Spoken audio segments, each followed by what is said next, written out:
अहिले जाऊ भन्दैछ अहिले जाऊ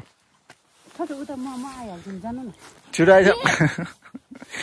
कस्तो राम्रो देखेँ नि सैलुङ लिएर आएको कति खुसी भइरहेछ आमा नि त यहाँ हेर्न सक्नुहुन्छ हाम्रो म्याम जाउँ के हिँड बोक्नुपर्छ जानु न भनेको म आउँछु भनेको जाउँ भने नपाउनु रेस चाहिँ किन गर्नु पर्ने त नि गाउँमै हुर्किएको गाउँमै आमा नि कस्तो हेर्नु त रिसाएको हिँडाइ यस्तो हुन्छ गाइस त बोबाल छ यो कन्टेन्ट चाहिँ तपाईँहरूले बुझ्नुहोस् कि मैले रिसाएपछि उफाट ओ नो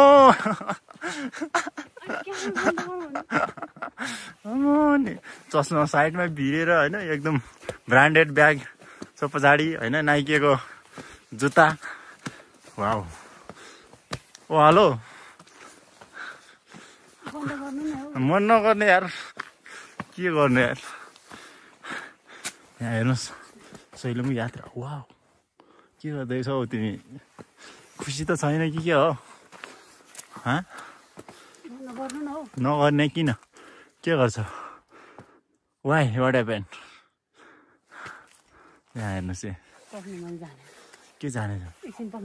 ल त जानेछ भने के गर्नुहोस् नपात्लो पदो आएको छ नि फेरि यो त नि कति राम्रो देख्यो नि यस्तो जेस खतरा सुहाइरहेछ त्यो ड्रेसमा तिमीलाई है जेस सही त्यतिकै जहिले पनि राम्रै छ क्या ल भयो त अनि यो चाहिँ एकदम रिसाएको एक्टिङ गरेको मात्रै हो रिसाएको चाहिँ छैन